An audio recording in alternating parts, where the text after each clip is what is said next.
श्री शिवाय नमस्तुभ्यम। दोस्तों, तुलसी को जल देते समय बोलने चाहिए यह 3 शब्द, सभी की मनोकामनाएं पूर्ण हो जाती हैं। दोस्तों, आज के इस वीडियो में हम जानेंगे तुलसी को जल देते समय क्या बोलना चाहिए। एक बार की बात है कि देवी सत्यभामा ने भगवान श्री कृष्ण से तुलसी को जल देने का महत्व पूछ लिया था। तब भगवान श्री कृष्ण ने उन्हें उसका महात्म्य सुनाया था। आगे देवी सत्यभामा कहती हैं, हे स्वामी, आपने मुझे तुलसी को जल देने का महत्व तो बता दिया है, किंतु अब मेरे मन में यह जानने की जिज्ञासा हो रही है कि तुलसी को जल कैसे देना चाहिए। तुलसी को जल देने की सर्वोत्तम विधि कौन सी है तथा तुलसी को जल देने का मंत्र कौन सा है और तुलसी को जल देने से किस प्रकार जीवन धन्य हो जाता है। कृपया आप मुझे इन सभी के प्रश्नों का उत्तर दें। तब भगवान श्री कृष्ण ने देवी सत्यभामा से कहते हैं, हे प्रिय, जिस प्रकार से मैंने तुम्हें तुलसी का महात्म्य सुनाया, उसी प्रकार से तुलसी को जल देते समय बोले जाने वाले मंत्र का भी बड़ा महत्व होता है। यह मंत्र केवल 3 शब्दों का है, किंतु इसका प्रभाव बहुत कल्याणकारी है। जो भी मनुष्य नित्य तुलसी को जल देते हैं, अपने मुख से केवल यह 3 शब्द बोल देता है, तो साक्षात लक्ष्मी उसके घर में प्रवेश करती है, उसकी दरिद्रता समाप्त हो जाती है, उसे धन धान की प्राप्ति होती है। वह मंत्र बताने से पूर्व मैं आपको तुलसी के इस मंत्र का महात्म सुनाता हूँ। इस महात्म को सुन लेने मात्र से मनुष्य के समस्त पाप नष्ट हो जाते हैं। उसे 100 वर्षों तक तुलसी को जल देने का पुण्य प्राप्त हो जाता है। इस कथा को अधूरा सुनने से बहुत बड़ा पाप लगता है, इसलिए हे देवी, आप इस कथा को ध्यान से पूरा जरूर सुने। देवी सत्यभामा कहती हैं, प्रभु, मैं इस कथा को पूरा जरूर सुनूंगी। आप मुझे तुलसी के मंत्र का महात्म्य सुनाइए। श्री कृष्ण कहते हैं, हे देवी सत्यभामा, दक्षिण में एक अत्यंत शोभायमान नगरी थी।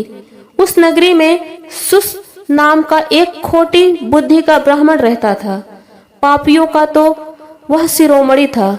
उसका जन्म एक ऐसे ब्राह्मण परिवार में हुआ था जो पाप कर्म करने वाले शास्त्र ज्ञान से शून्य थे। वह जन्म से तो ब्राह्मण था, किंतु कर्म से वह अत्यंत दुराचारी था। वह ना पूजा पाठ करता, ना ध्यान करता, ना जप होम और ना ही अतिथियों का सत्कार करता था। उसके द्वार पर आए अतिथियों को बिना दान किए ही क्रूरता पूर्वक भगा देता था। स्त्री लंपट होने के कारण वह सदैव ही पराई स्त्रियों में आसक्त रहता था। उसे मदिरा पान करने की आदत थी, साथ ही वह मांस खाया करता था। वह दिन में खेत में काम करके पत्ते बेचकर जीविका चलाया करता था और रात्रि में वह स्याओं का सेवन करता था। इस प्रकार से उस ब्राह्मण ने अनेक वर्षों तक जीवन व्यतीत किया। फिर एक दिन वह दुर्बुद्धि सुशर्मा बेचने के लिए पत्ते इकट्ठा करने लगा। एक आरसी की वाटिका में घूमने लगा और पत्ते तोड़ने लगा। तभी एक काल रूपी धारी काले सर्प ने उस ब्राह्मण को काट लिया और उसी समय पर उसकी मृत्यु हो गई। उसके बाद 2 यम के दूत उसे लेने के लिए उस स्थान पर प्रकट हुए और उसे उठाकर यमलोक ले जाने लगे। मार्ग में वह यम दूतों के सामने बहुत विलाप करने लगा, दूतों, मुझे कहाँ ले जा रहे हो? मुझे छोड़ दो, मेरे प्राण बख्श दो। किंतु यमदूत उसे यह कहते हुए ले जाने लगे, अरे दुष्ट ब्राह्मण, तेरे पाप कर्मों के कारण तुझे सांप ने काट लिया है। अब यमराज तुझे अवश्य नरक में डाल देंगे। फिर यम के दूत उस ब्राह्मण को लेकर यमलोक पहुँचते हैं और यमराज के सामने खड़े हो जाते हैं।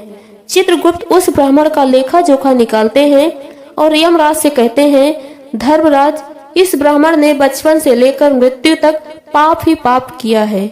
इसने कभी कोई पुण्य का काम नहीं किया। फिर धर्मराज अपने दूतों से कहते हैं, हे दूतों, इसे घोर पाप करने वाले ब्राह्मण को उठाकर ले जाओ और इसे नरक में डाल दो। फिर यम के दूत उस ब्राह्मण को ले जाते हैं और नरक की भयंकर अग्नि में ढकेल देते हैं। अनेक वर्षों तक नरक में सजा भुगतने के बाद उस ब्राह्मण को दूसरे जन्म में एक बैल का शरीर मिलता है। बैल का जन्म पाकर वह बोझ उठाने का काम करने लगा। उसका मालिक उससे दिन रात काम करवाने लगा। फिर जब उस बैल की शक्ति कम हुई तो उसके मालिक ने उसे एक लंगड़े आदमी को बेच दिया। उस लंगड़े आदमी ने उस बैल को खुद का बोझ उठाने के लिए उपयोग किया। वह उसकी पीठ पर बैठकर घूमा करता था। इस प्रकार उस बैल ने 8 वर्ष तक उस लंगड़े आदमी का बोझ उठाया। फिर एक दिन वह लंगड़ा आदमी उस बैल की पीठ पर बैठकर किसी ऊंचे पर्वत पर जाने लगा। उस पर्वत पर बहुत देर तक चढ़ने के कारण वह बैल बहुत थक गया। उसकी शक्ति क्षीण हो गई और कुछ समय बाद वह बैल बहुत जोर से मूर्छित होकर जमीन पर गिर पड़ा और अंतिम सांसें लेने लगा। तभी वहां पर खड़े लोगों को उस बैल पर बड़ी दया आई और वो उसके मुख में पानी डालने लगे। फिर उन लोगों में एक पुण्यात्मा व्यक्ति था। उसने उस बैल का कल्याण करने के लिए अपना पुण्य उस बैल को दे दिया। उसे देखकर अन्य लोगों ने भी अपना अपना पुण्य याद करके उस बैल को अपना पुण्य दे दिए ताकि उसे मुक्ति मिल सके। उसी भीड़ में एक वेश्या खड़ी हुई थी। सभी लोग अपना अपना पुण्य उस बैल को दे रहे थे। यह देखकर उस वेश्या ने भी अपना पुण्य उस बैल को दे दिया। कुछ देर बाद उस बैल की मृत्यु हो गई। फिर उस स्थान पर यमदूत आते हैं और उस बैल के शरीर से उस ब्राह्मण की आत्मा निकालकर यमलोक ले जाते हैं। यमलोक ले जाने पर उसे यमराज के सामने खड़ा किया जाता है और फिर चित्रगुप्त उसका लेखा जोखा देखते हैं तो वो बड़े आश्चर्य में पड़ जाते हैं। उस वैश्य के द्वारा उस बैल को दिया हुआ पुण्य बहुत बड़ा होता है। उस पुण्य के प्रभाव से उसके सभी जन्मों के पाप नष्ट हो जाते हैं। फिर यमराज उस ब्राह्मण के सभी पाप क्षमा करते हैं। हे ब्राह्मण, उस वैश्य ने तुझे अपना पुण्य देकर तुझ पर बहुत बड़ा उपकार किया है। केवल उसी के पुण्य के कारण तुम्हारे सब जन्मों के पाप नष्ट हो गए हैं और यमराज उसे फिर से मनुष्य जन्म प्रदान करते हैं। इस बार वह पृथ्वी पर आकर एक उत्तम ब्राह्मण कुल में जन्म लेता है। उस महापुण्य के प्रभाव से उसे इस नए जन्म में अपने पूर्व जन्म की बातें याद आने लगी। जब वह ब्राह्मण बड़ा हो जाता है तो उसे याद आता है कि पिछले जन्म में जब वह बैल था तब एक वैश्य ने उसे उसका पुण्य दे दिया था। इसीलिए उसके मन में उस वैश्य के बारे में जानने की इच्छा होती है और उस महापुण्य के बारे में जानने के लिए उस वैश्य का पता लगाकर उसे ढूंढते हुए उसके नगर में चला जाता है। वह वैश्या अब बूढ़ी हो चुकी थी। फिर जब उसे वह वैश्या मिल जाती है तो वह उसके सामने जाकर उसे प्रणाम करता है और बार बार प्रणाम करता है और उस वैश्य का धन्यवाद करने लगता है। वह वैश्या कहने लगती है, हे ब्राह्मण श्रेष्ठ, आप कौन हैं और किस कारणवश आप मुझ वैश्या को धन्यवाद दे रहे हैं? मैंने आपका कौन सा कार्य किया है जो आप मुझे नमस्कार कर रहे हैं? तब वह ब्राह्मण कहता है, हे माता, मैं वही बैल हूँ जिसे तुमने अपना पुण्य दे डाला था।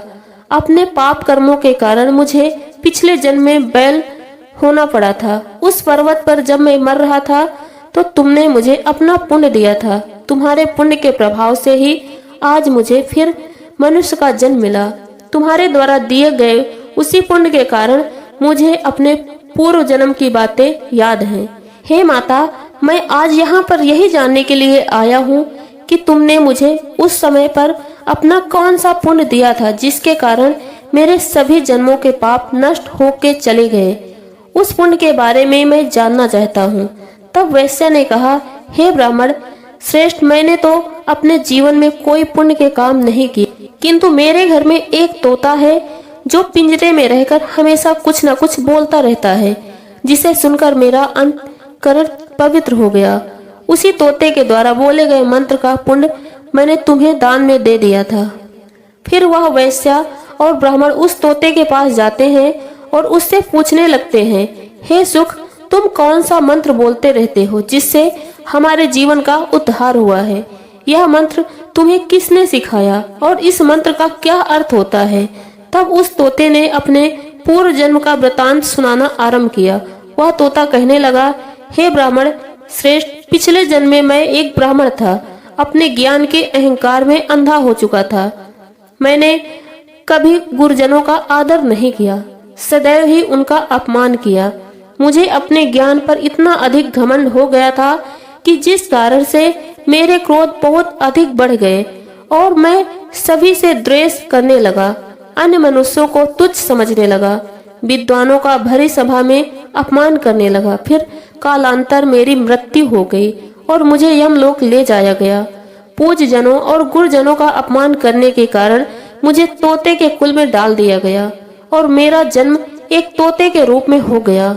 मेरे पाप कर्मों के कारण छोटी अवस्था में ही मेरा अपने माता पिता से वियोग हो गया। मैं पेड़ की डाल पर बैठकर रो रहा था तो उसी स्थान से कुछ मुनि जा रहे थे। उन्होंने मेरे दयनीय पुकार सुनी और मुझे लेकर अपने आश्रम में ले गए। वहां उस आश्रम पर उन्होंने मुझे एक सुंदर पिंजरे में रखा और मेरा अच्छी तरह से ख्याल रखा और मुझे नित्य भोजन दिया करते थे और पढ़ाते थे। उस स्थान पे आरसी मुनि, उनकी स्त्रियां और बालक सभी नित्य तुलसी के पौधे को जल देते थे। उसके सामने एक मंत्र का जाप करते थे। उन्हीं के मुख से बार बार उस मंत्र को सुनकर मैंने उसे रट लिया और मैं उस मंत्र को जान भी गया हूँ, जिसे मैं दिन रात बोलता हूँ। उस मंत्र के प्रभाव से मेरी अभी तक मृत्यु नहीं हुई और मैं 100 साल का हो गया हूँ। इसी बीच एक रात एक चोर वहां पर आया और उसने मुझे चुराकर इस वैश्या को बेच दिया। इस वैश्या के घर पर आने के बाद मैं उसी मंत्र को बोलता रहता हूँ, जिसे सुनकर इस वैश्या का मन पवित्र हो गया। इसने वैश्या का काम छोड़कर भगवान विष्णु की भक्ति अपना ली। इस मंत्र के प्रभाव से मेरे पूर्व जन्म के सारे पाप नष्ट हो गए। हे ब्राह्मण, उस मंत्र के प्रभाव से आप भी पाप मुक्त हो गए हैं। इस प्रकार उस तोते ने उस ब्राह्मण को और उस वैश्या को सारा वृतांत सुना दिया, जिसे सुनकर वो अति प्रसन्न हो गए। फिर वो दोनों तुलसी को रोज जल देकर उस मंत्र का जाप करने लगे। फिर वह ब्राह्मण, वैश्या, वह तोता तीनों उस मंत्र के प्रभाव से दिव्य विमान में बैठकर विष्णु लोक चले गए। श्री कृष्ण कहते हैं, देवी सत्यभामा, देखा आपने इस एक मंत्र के प्रभाव से उस तोते के, उस ब्राह्मण के और उस वैश्या के सारे पाप नष्ट हो गए। इसलिए प्रत्येक मनुष्य को प्रतिदिन तुलसी को जल देकर इस मंत्र का उच्चारण जरूर करना चाहिए। हे देवी, वह मंत्र इस प्रकार से है, इसे तुम ध्यान से सुनना। ओम वृंदावनी स्वाहा, ओम वृंदावनी स्वाहा। श्री कृष्ण कहते हैं, जो भी स्त्री नित्य तुलसी के समक्ष इस मंत्र का उच्चारण करेगी वह सौभाग्यशाली बनेगी, और जो भी पुरुष तुलसी के सामने इस मंत्र का उच्चारण करेगा उसे अच्छे धन की प्राप्ति होगी। जिस घर के सामने तुलसी की पूजा होती है उस घर में साक्षात लक्ष्मी वास करेगी। तुलसी का यह मंत्र समस्त फलों को प्रदान करने वाला है।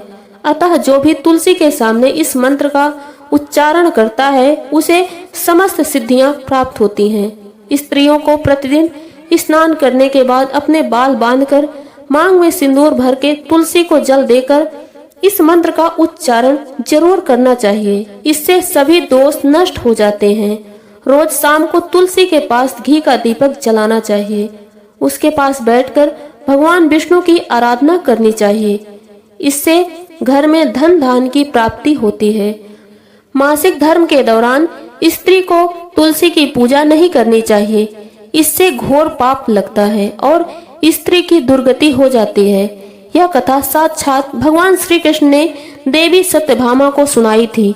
यह कथा आपको कैसी लगी कमेंट में जरूर बताएं। साथ ही कमेंट में जय मां तुलसी जरूर लिखें। और हमारे YouTube चैनल में आप पहली बार हैं तो हमारा YouTube चैनल अनु एस्ट्रो 777 सब्सक्राइब करना ना भूलिएगा। साथ ही बेल आइकन प्रेस कर दें, जिससे हमारे वीडियो का नोटिफिकेशन आप तक आसानी से पहुंच सके। और आज का वीडियो बस यहीं तक। मिलते हैं अगले वीडियो के साथ। धन्यवाद।